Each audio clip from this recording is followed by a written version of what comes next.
Olá, tudo bem com vocês? Especialmente vocês, torcedores e torcedoras do Bahia. Tudo bem, gente? Bom, eu espero que sim, né? Conta já há um certo tempo que eu não venho aqui falar do Esquadrão. É muito importante para mim poder falar do Esquadrão, porque é uma maneira de me conectar com a torcida do Bahia, né? Que é uma das mais espetaculares que temos hoje no futebol brasileiro, né? Hoje não, há muito tempo, né?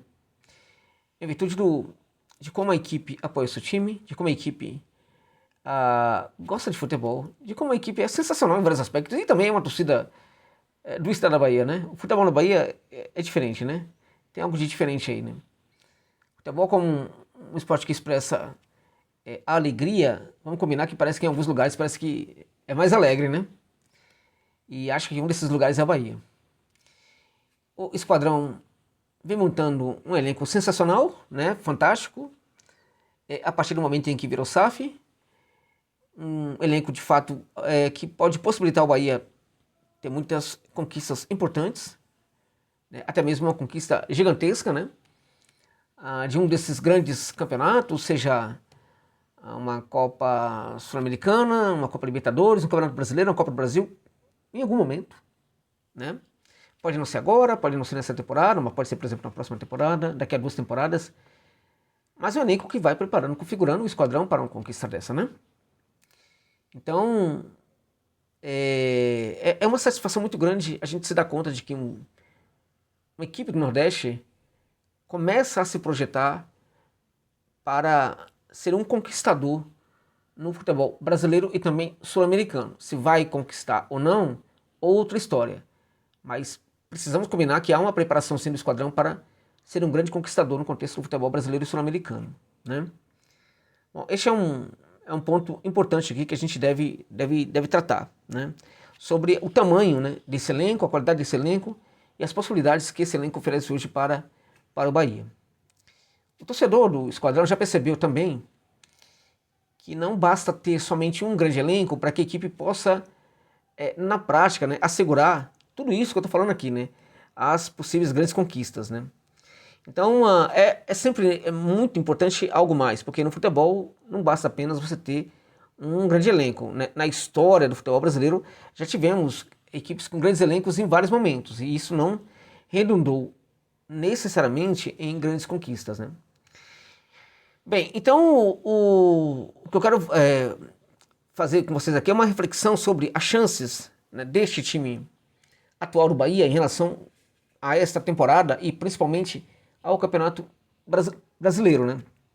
O Bahia tem condição, por exemplo, de conquistar o Brasileirão? Vamos lá, gente. Só chamar sua atenção antes para o fato de que este vídeo tem um patrocínio da OneXBet, que é um caso de aposta importante para o meu trabalho, mas também para você que curte uma aposta esportiva. Eu sempre falo, se é para apostar, não aposte nessas casas que dão encrenca, né? Mas naquelas que realmente são muito confiáveis, que são gigantescas, que são importantes, que patrocinam inúmeras equipes importantes e enormes no futebol mundial, que também legitimam a grandeza e a especialidade da OneXBet, né? Então, se você for um apostador, pense nisso, considere a possibilidade de apostar via o OneXBet. E detalhe importante para você, se você se cadastrar usando o link que está no comentário fixado deste vídeo, você tem ali um bônus no primeiro depósito de até R$ 3.000. Vou repetir, bônus de até R$ 3.000, gente, no primeiro depósito, tá? Evidentemente que você tem ali um rollover, né, que tem que rolar também, né? O rollover tem que rolar, evidentemente. Mas para você ganhar esse bônus, e aí você precisa, na verdade, apostar com bastante cautela, né? Mas para você ganhar esse bônus, você precisa colocar o código promocional 1xJosa. Sem ele, não adianta se cadastrar e fazer o primeiro depósito. Então, cadastre-se lá, coloca o código promocional 1xJosa e seja feliz, né? Aposte com cautela e seja feliz, ganhe muito dinheiro lá. Depois, até, se quiser, pode mandar um presente aqui para mim, tá bom? Muito obrigado pela gentileza. Então, vamos lá, gente. Olha, quando a gente olha para essa equipe do Bahia, a gente percebe que o elenco, de fato, é muito bom. Tá? É muito bom. É muito acima da média, né? Tem um centroavante que era extremamente questionado no passado, né, que ainda está presente, mas também chegou um centroavante que dá ali para os torcedores uma expectativa maior, que é o Oscar Stupinian, né? Ele pode perfeitamente ser um jogador diferenciado do anterior, acho que é diferenciado do anterior. A questão que coloca o torcedor é se ele basta, se ele por si só é tudo que o Bahia precisa como um 9 ou se o Bahia precisa contratar um outro camisa 9. Na minha opinião, o Bahia precisa buscar um outro camisa 9. Dentre outras coisas, por quê? Porque o Bahia só tem um camisa 9, né? Que só tem um camisa 9 à altura, né, do que é essa equipe do Bahia, que é o Estupiniano. Porque para mim o Everaldo não está à altura do Bahia, tá? Então não adianta você aqui falar que o Everaldo, tudo bem que o Everaldo ele possa ser importante, até porque ele é um jogador útil, pode ser útil, e ele é reserva, Josa. O problema é que o reserva sempre entra, né? Quando a gente está falando de um time que tem o perfil de ser um conquistador, ele precisa, na verdade, ter 2 titulares no mínimo para a posição. O Bahia tem um titular para a posição. Eu acho que o Bahia precisa ir no mercado e buscar um outro centroavante. O problema neste caso que se coloca é que o Bahia tem a possibilidade de buscar um centroavante apenas hoje no mercado nacional, né? Não dá para buscar um jogador no mercado externo em virtude de que a data para isso já se esgotou. Ela novamente vai se abrir no meio do ano, né? Mas no momento não dá. E o Bahia vai ter que rodar aí, né, no Campeonato Brasileiro, nessa primeira etapa do Campeonato Brasileiro e também de outros torneios aí que o Bahia participa, apenas com um centroavante que seja minimamente ali à altura da qualidade do elenco principal. O outro é reserva. E para mim, o Everaldo não serve como reserva, com todo respeito ao jogador. O problema não é o jogador. Na minha opinião, o problema é, na verdade, o nível do Bahia que está em desacordo neste momento com o centroavante reserva, tá? O Estupinian é o mínimo disso aí, tá? Mas acho que ainda dá para confiar no Estupinian, acho que ainda pode entregar, né, muito mais para o Bahia, tá? Bem, quando a gente olha para outros setores da equipe, a gente percebe que também houve uma lição de casa, na minha opinião, mal feita em relação, né, ao setor defensivo. Então a gente fica perguntando aqui, o que está acontecendo com esses caras aí da SAF, né? Você sabe muito bem do que eu estou falando, que não se atenta para essas questões, né? Porque deveria se atentar para essas questões. Tão pouco adianta você ter um grande elenco e também, em alguns setores da equipe, você não ter força suficiente. Você tem ali configurado um time com um elenco mal montado neste caso. Muitos bons jogadores para um setor do campo ou outro, mais de um até, e um setor do campo ou mais de um com problemas. É o caso desse Bahia. Você tem apenas um camisa 9 e, na minha opinião, também tem problemas defensivos. Vamos lá, por quê? Porque eu tô falando de zagueiro, tá, gente? Não tô falando de lateral, não. Lateral, acho que tá bom, tá tranquilo. Mas tô falando de zagueiro. O David Duarte, não dá pra confiar. Desculpa, não dá. Não confio. Gabriel Xavier é um garoto ainda. Pode até ser interessante, mas é um garoto. Acho até que pode ser interessante. Acho até que pode até jogar mais nessa equipe, porque Vitor Cuesta, pra mim, é um engodo. Há muito tempo que é um engodo. Tá? Eu não confio no Cuesta, mas de jeito nenhum. Tá? Tem muito problema no setor defensivo, né? Marcos Vitor é também um garoto, né? Que, enfim, pra mim, muito talentoso Marcos Vitor, tá? Muito talentoso, mas não vai, sabe? Parece que não consegue essa etapa final aí de formação. Parece que a formação dele se interrompeu e ele sempre tem alguma questão ali que ele tá falhando ainda, né? Então eu acho que tem um problema aí com o zagueiro Marcos Vitor, né? Então o Bahia tem, portanto, ali Canu. Pelo amor de Deus, né? Não dá pra confiar no Canu. Não dá, gente. Desculpa, não dá.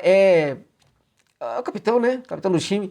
Canu, David Duarte, Gabriel Xavier, Vitor Cuesta e Marcos Vitor. Acho que na zaga o Bahia precisa contratar. De novo, aquele problema, né? Vai contratar quem agora? Ficou muito mais complicado. Por quê? Porque o Bahia não tem a possibilidade de ir ao mercado externo. Teria que contratar aqui no futebol brasileiro.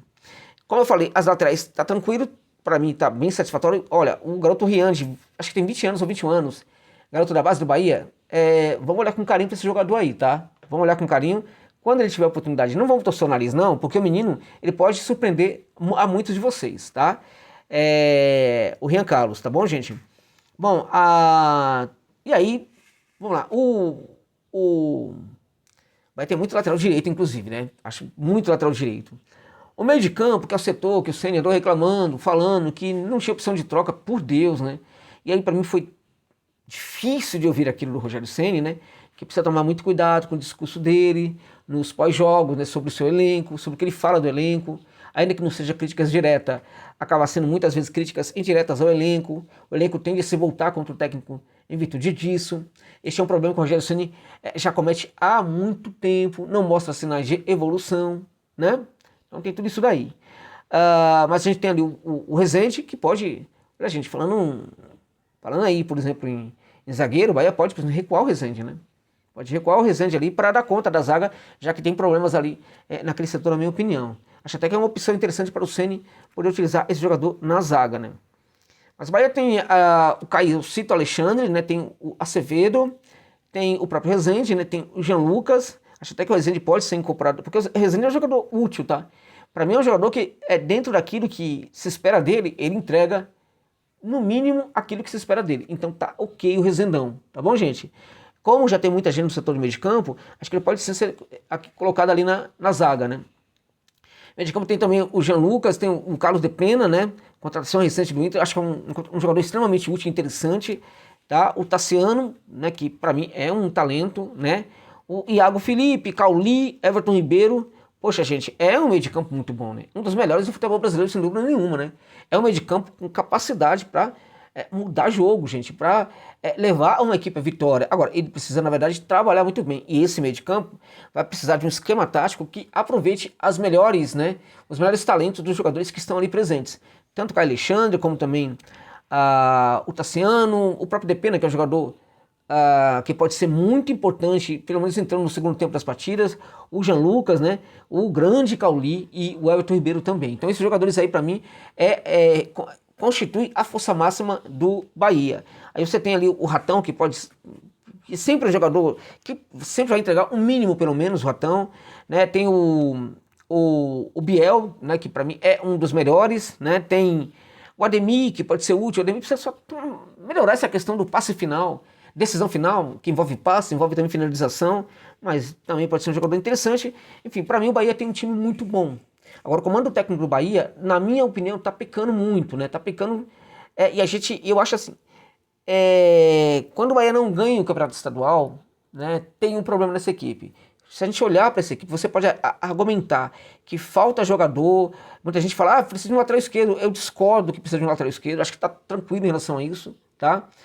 Se a gente olhar, por exemplo, para quem é o lateral esquerdo do Arquival, quem é o centroavante do Arquival. Então não dá para você argumentar que não ganhou do Arquival porque não tinha um lateral esquerdo confiável, não tinha um 9 confiável. Então eu pergunto para você, o lateral esquerdo do rival hoje seria o lateral esquerdo titular do Bahia? Não, né? O centroavante do rival seria o centroavante titular do Bahia? Também não. Então, mesmo aqueles que para você talvez não sejam suficientes em termos de qualidade para jogar no Bahia, eles talvez sejam melhores do que os jogadores da mesma posição do Arquival. Então perder para o Arquival estadual para mim é inaceitável e incompreensível, tá? Então foi uma derrota desse projeto do Bahia, né? Projeto de ser um conquistador, né? Lamentável. Agora, o mais importante não é perder ou ganhar o estadual. Ele é importante, mas eu acho que ainda mais importante é saber tirar lições do que aconteceu. E aí para mim é que está o problema. Eu não consigo ver, né, a SAF tirando lições daquilo que não dá certo. E eu também não consigo confiar inteiramente de que a própria comissão técnica vai, assim como também o pessoal ligado aí, né, ao Clube Bahia, né? Eu não consigo ver esse pessoal, eu desconfio, né, um pouco, de que esse pessoal de fato vai tirar lições do que aconteceu, porque isso é muito importante. As derrotas podem ter sua importância, desde que a gente tire lições em relação a ela. E eu, neste momento, eu confesso para vocês, eu estou muito decepcionado com o comando técnico do Rogério Ceni, tá? Porque ele começou muito bem essa temporada, fazendo viagens, mostrando até uma humildade que é muito rara no Rogério Ceni. Ele parecia estar numa felicidade, um ambiente de felicidade muito grande em Salvador. Eu desconfio, sinceramente, eu desconfio, até por conhecer essa cidade, já fui algumas vezes em Salvador, eu desconfio que a pessoa que é infeliz em Salvador talvez tenha um problema com a pessoa, né? Com a pessoa. Porque Salvador oferece todas as possibilidades, a despeito, tá, meus amigos e amigas, de todos os problemas que tem na capital baiana, tá? Porque eu não sou ignorante, eu sei perfeitamente dos problemas que tem na capital baiana, ok? Mas não são problemas diferentes do que eu tenho aqui na capital paulista. E proporcionalmente, talvez eu tenha mais problemas aqui na capital paulista do que você tem em Salvador, ok? É muito provável que algumas outras capitais do Nordeste ofereçam até mais, proporcionalmente, problemas do que a capital baiana. Então eu não sou inocente em relação aos problemas de Salvador. Ainda assim eu digo para você, com todos os problemas que tem nessa cidade, ela oferece condição para que a pessoa seja feliz muito mais do que outros ambientes, tá? Então eu gostei muito de ver essa conexão dele com Salvador. E também essa atitude dele de ir para o exterior e tal. Agora, isso precisa se converter, na verdade, em resultado. E quando os resultados não vêm, ele precisa fazer uma autocrítica. E isso está faltando. É tudo que falta para o Ceni ser um grande técnico. A autocrítica. Não jogar para os outros. Não jogar para os jogadores. Quando o time pede para o Vitória, né, coletiva, Ceni vem e pede desculpa para a torcida. Queria pedir desculpa para os torcedores em virtude da gente perder o estadual. Isso deveria acontecer. Até em respeito à maior instituição, à maior grandeza do Bahia, que é a sua torcida. Entende? Então acho que deveria ter tido esse comunicado do Ceni em relação aos torcedores. Queria pedir desculpa a vocês em virtude de nós termos perdido o título do estadual. Tá? E sinceramente dá para jogar mais. A equipe perdeu o estadual porque teve muitas falhas táticas. E falhas táticas, gente, tem a ver com o comando técnico. Então eu acho que o Ceni está devendo, e para que o mundo não comece num certo momento a falar que o Bahia precisa de um novo técnico, ele precisa reagir. Você acredita que ele possa reagir? Acredito que sim. Ainda acho que ele possa entregar para o Bahia um trabalho melhor do que ele está entregando até o momento. Mas não dá para ficar feliz com o trabalho dele até o momento. Eu acho que o Bahia tem condição de ser um conquistador, conquistar um título grande nessa temporada, se o seu comando técnico melhorar. Porque se isso não acontecer, o Bahia, infelizmente, vai ter problemas nesse sentido. Amanhã, pela manhã, às 10 da manhã, vai ter uma live aqui no canal para falar das possibilidades das equipes no Campeonato Brasileiro. Vou voltar a falar do Bahia. Mas por hora, até mesmo em virtude que o Bahia vai jogar hoje, né? Eu queria falar sobre as condições do Bahia. Na minha opinião, depende muito do comando técnico. Se ele melhorar, entregar aquilo que se espera dele, acho que o Bahia é favorito. Pode até não ser favorito para conquistar o Brasileirão, mas vai se favoritar, por exemplo, para chegar às decisões, né, de alguma Copa, e pelo menos vai conseguir chegar a uma Libertadores de América. E a partir do momento que o Bahia chegar à Libertadores de América, o Bahia vai terminar numa zona de classificação ali entre os primeiros 5 colocados do Campeonato Brasileiro. Qualquer equipe que termina, que a gente postula que vai chegar entre os 5, né, qualquer equipe que a gente postula que vai chegar entre os 5 melhores, é uma equipe que pode também ser campeão brasileiro. Então, o que eu estou falando aqui, que o Bahia tem condições sim, mas desde que o comando técnico comece a entregar aquilo que se espera dele. Mesmo que não consiga contratar um centroavante, mesmo que ainda tenha esses problemas ali no setor defensivo, ainda assim, eu acredito que o Esquadrão tem sim condição de conquistar algo muito importante nessa temporada. Mas, a meu ver, isso depende muito da melhora no trabalho da comissão técnica dirigida pelo técnico Rogério Ceni. Tá bom, gente? É isso.